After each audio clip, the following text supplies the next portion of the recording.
ओम गणेशाय नमः। ओम नमः शिवाय। मैं निखिल ज्योतिष आचार्य आप सभी का मेरे चैनल पर पुनः स्वागत करता हूं। आशा करता हूं कि आप सभी स्वस्थ होंगे। महादेव की कृपा आप सभी पर सदैव बनी रहे। ये वीडियो कन्या यानी कि वर्गों के लिए अत्यंत विशेष है, क्योंकि वीडियो है आने वाले सप्ताह यानी कि 10 मार्च से 16 मार्च 2025 के साप्ताहिक राशिफल के बारे में। कैसा रहेगा आने वाला सप्ताह कन्या के लिए। जो मेरा साप्ताहिक राशिफल होता है वो प्रमुखतः चंद्रमा और उनकी गति पर आधारित होता है। चंद्रमा एक ऐसे विशेष ग्रह हैं जो बहुत तेज गति से भागते हैं और करीबन 2.25 से 2.5 दिन में राशि बदल लेते हैं। तो स्वाभाविक है कि पूरा हफ्ता जो कि 7 दिन का होता है उसमें चंद्रमा कई बार राशि बदलेंगे।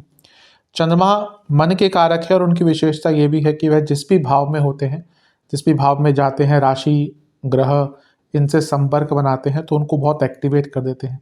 और क्योंकि 2.5 दिन में 2.25 दिन में राशि बदल लेते हैं तो पूरे हफ्ते में कई ग्रहों के साथ, राशि भाव के साथ संपर्क बनाते हैं।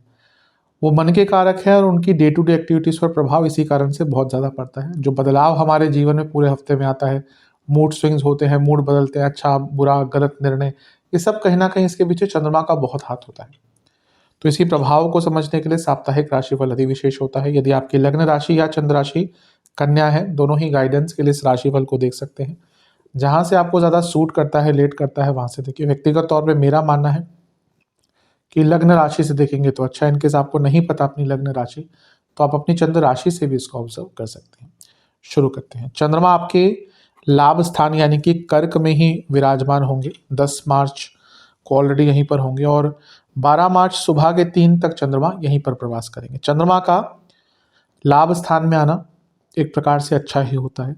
यहाँ पे अपनी खुद की राशि में है, स्वराशि में है, तो और लाभपूर्ण योग बना रहे हैं। लाभ स्थान में चंद्रमा का आना गति भी प्रदान करता है, इच्छाओं की पूर्ति भी देता है, लाभ भी देता है, लाभ के नए अवसर भी देता है। और क्योंकि जैसा मैंने कहा स्वराशि के हैं तो और भी स्ट्रांग है। यहाँ से राहु का प्रभाव है, ये भी काम त्रिकोण है, ये भी काम त्रिकोण है।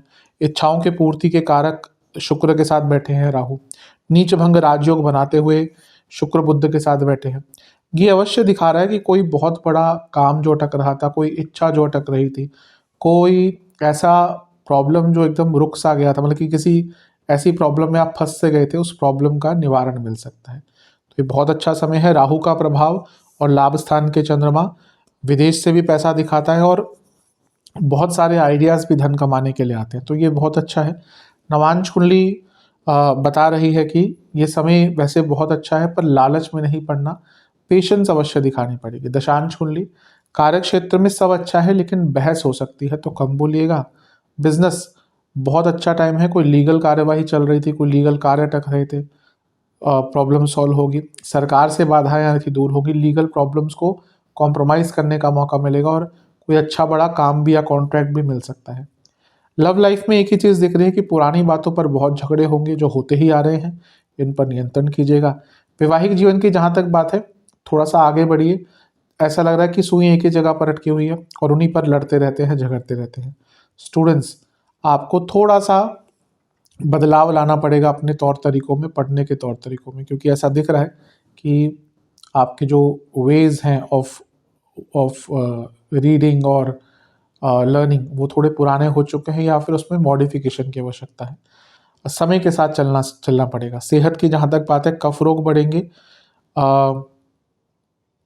जिनको डायबिटीज़ है उनकी दिक्कत बढ़ सकती है और स्लीप डिसऑर्डर रहेंगे। सर्वाष्टक में आपका चौथा भाव अत्यंत बली है, जो बता रहा है कि यहाँ पे लालच से बचिएगा। ये ऐसा समय है जब नए मौके आपको मिलेंगे, पर लालच भी साथ में आपको प्राप्त होगा और मे बी वो निर्णय नहीं ले पाएंगे ढंग का उस समय पर, तो थोड़ा सा लालच से बचिएगा।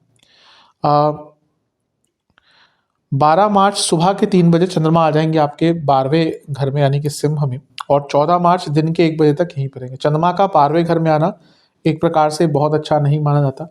लाभेश का 12वें घर में जाना अपने से दूसरे में विदेश से लाभ, विदेश संबंधित चीज़ों से लाभ और गुप्त धन की वृद्धि दिखाता ही है।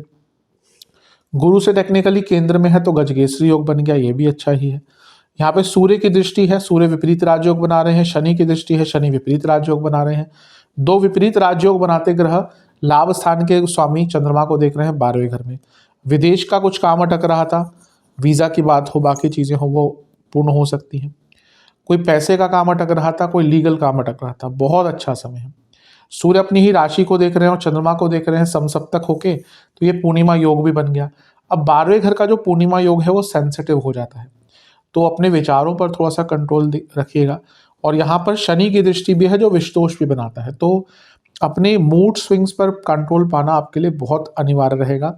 ये ऐसा समय है जब बहुत ज़्यादा मूड स्विंग्स होंगे, अत्यधिक मूड स्विंग्स होंगे और वो आपको बहुत विचलित भी कर सकते हैं। खर्चे थोड़े से बढ़ेंगे, इनसिक्योरिटीज़ बढ़ेंगी और चंद्रमा जो है सिंह में है और शनि सूर्य दो पाप ग्रहों से दृष्ट हैं। पुरानी चीज़ें बहुत याद आएंगी, गलत लोगों पर ट्रस्ट करेंगे और गुस्सा और फ्रस्ट्रेशन तो अलग ही लेवल का रहेगा, तो बहुत नियंत्रण रखने की आवश्यकता है। यह हफ्ता मानसिक रूप से कई लोगों को बहुत तंग करेगा। नवांश कुंडली बता रही है कि ये वो समय है जब आपको जीवन में सरलता पर ध्यान देना है, कॉम्प्लेक्स नहीं करना। दशांश कुंडली कार्य क्षेत्र में बढ़ते रहिएगा आगे, एक लय पर ध्यान दीजिएगा, काम की पूर्ति पर ध्यान दीजिएगा। बिजनेस की जहाँ तक बात है, आपको थोड़ा बदलाव लाना पड़ेगा, जो भी तौर तरीके बदल रहे हैं बिजनेस में उसको जानिए और आगे बढ़िए। लव लाइफ की जहाँ तक बात है, आपको अपने पार्टनर को स्पेशल टाइम देना पड़ेगा और जिसकी कमी दिख रही है। वैवाहिक जीवन सब अच्छा है, ऐसी कोई दिक्कत नहीं दिख रही, लेकिन आर्ग्यूमेंट्स मत कीजिएगा। स्टूडेंट्स, आप बहुत शॉर्टकट्स लेने के प्रयास करें, यहाँ पे भी ऐसा ही कुछ करेंगे तो नुकसान होगा। सेहत की जहाँ तक बात है, कफ रोग, स्लीप डिसऑर्डर, हड्डियों के रोग, नसों के रोग। सर्वाष्टक में आपका चौथा भाव अत्यंत बली है, जो बता रहा है कि इमोशनली ये टाइम भी थोड़ा सा वल्नरेबल रहेगा, अप्स एंड डाउन्स वाला रहेगा। 14 मार्च दिन के 1 बजे चंद्रमा आपके लग्न भाव में ही आकर स्थापित हो जाएंगे, यानी कि कन्या में, और 14 मार्च को दिन के 1 बजे ये होगा, सप्ताह के अंत तक यहीं पे रहेंगे। इसी दिन सूर्य का गोचर भी होगा और सूर्य भी सप्तम भाव में आ जाएंगे और फिर से एक पूर्णिमा योग आपका बन गया, क्योंकि सूर्य फिर से समसप्तक हो गए चंद्रमा से। चंद्रमा का लग्न भाव में आना अच्छा ही माना जाता है, लाभेश है उनका लग्न में आना लाभ ही देकर जाता है। यहाँ पे बहुत सारे ग्रहों का प्रभाव है चंद्रमा पर। अगर चंद्रमा पर इतने ग्रहों का प्रभाव होता है तो वो जिसके स्वामी होते हैं उसकी वृद्धि होती है, उस चीज़ की वृद्धि होती है। तो चंद्रमा पर सूर्य का प्रभाव, 12वें घर के स्वामी, विदेश का काम कोई अटक रहा था पूर्ण होगा। शुक्र का प्रभाव जो खुद धनेश हैं और भाग्येश हैं, उच्च के होकर देख रहे हैं, भाग्य का परिपूर्ण साथ मिलेगा, धन प्राप्ति होगी, कोई दो राय नहीं है। बुध का प्रभाव है जो खुद लग्नेश है, नीच के होकर नीच भंग राजयोग बनाकर बैठे हैं, कुछ अलग करने की हिम्मत रहेगी। मंगल का प्रभाव है, मंगल अष्टमेश है, त्रियेश है, अचानक से जॉब चेंज के ऑफर भी आ सकते हैं। गुरु की दृष्टि भी है और गुरु बाधकेश हैं लेकिन भाग्य स्थान में बैठे हैं, कुछ बाधाओं से निकलने का भी अवसर प्राप्त होगा।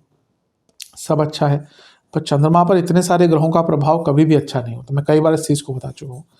एक तो ग्रहण दोष लग गया, केतु चंद्रमा गोचर, और इस दिन चंद्र ग्रहण भी लग रहा है जो खगोलीय घटना होती है, तो और इतने सारे ग्रहों का प्रभाव, भले ही पैसा वगैरह सब आ जाए। ये हफ्ते का अंतिम भाग मानसिक दृष्टिकोण से तो सबसे टफ रहने वाला है। कई लोग जिनकी ऑलरेडी कुंडली में चंद्रमा पीड़ित है ना, उन आप देखेंगे बहुत एंग्जाइटी, बहुत नेगेटिविटी, बहुत इनसिक्योरिटीज, छोटी छोटी बातों पर डर जाना, भयभीत हो जाना, एक अलग सा भय आपको दिखेगा। ये होली का टाइम भी होगा, बहुत तंत्र की उपाय भी उस दिन होते हैं। इस जो होली वाला दिन होता है ना, उस दिन उस प्रकार के तंत्रोक्त उपाय होते हैं जिसमें व्यक्ति अपने ऊपर या अपने परिवार पे ऊपर कुछ करा हुआ है उसको काट के किसी और के ऊपर डालता है। तो बहुत ज़्यादा आपको केयरफुल रहना है। हमेशा जब भी आप पहले बड़े बुजुर्गों की बात सुनते हैं ना, वो कभी भी आपको होलिका की रात से बाहर जाने को मना करते थे कि मत जाइएगा, क्योंकि ज़्यादा जो उपयोग होता है वो होलिका की रात को ही होता है तंत्र का। क्योंकि तो कोशिश कीजिएगा इस टाइम पे, अगर ऑलरेडी आपने कभी ऐसे अनुभव किया है तो बिल्कुल बाहर मत जाएगा। और उसके तंत्र से अलग भी देखें तो मानसिक दृष्टिकोण से बहुत कष्टकारी टाइम रहेगा यहाँ। सूर्य का फिर से क्योंकि योग बन गया तो संवेदनशीलता भी रहती है, पूर्णिमा के चंद्रमा संवेदनशील होते हैं। नवांश कुंडली बता रही है कि मैच्योरिटी के साथ हैंडल करना पड़ेगा और किसी परिपक्व व्यक्ति के साथ इस टाइम को बिताइएगा। दशांश कुंडली बता रही है कार्य क्षेत्र में बहुत अच्छा टाइम है, कार्य क्षेत्र में जॉब चेंज के लिए बहुत अच्छा टाइम है, पर मानसिक दृष्टिकोण से तो अच्छा नहीं रहेगा। बिजनेस जैसा चल रहा है चलते रहने दीजिएगा, कुछ अलग नहीं करना। लव लाइफ बहुत ज़्यादा व्याकुलता दिख रही है, बहुत ज़्यादा एक्सपेक्टेशन दिख रही है जो पूरी नहीं हो सकती। वैवाहिक जीवन में ट्रस्ट इश्यूज भयंकर दिख रहे हैं। स्टूडेंट्स की जहाँ तक बात है, कई जो कार्य आप अपूर्ण छोड़ देते थे ना, वो यहाँ पर सारे सम्मिलित होकर आपको तंग करेंगे।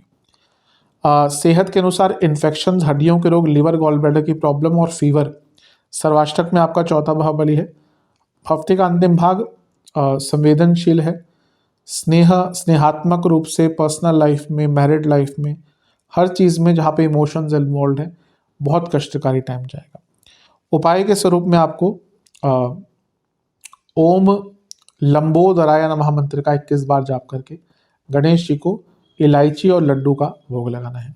आशा करता हूँ कि वीडियो काम आएगी। चैनल पर नए हैं, सब्सक्राइब कीजिए, वीडियो को लाइक कीजिए। मिलता हूँ अगली वीडियो में, तब तक के लिए ओम नमः शिवाय।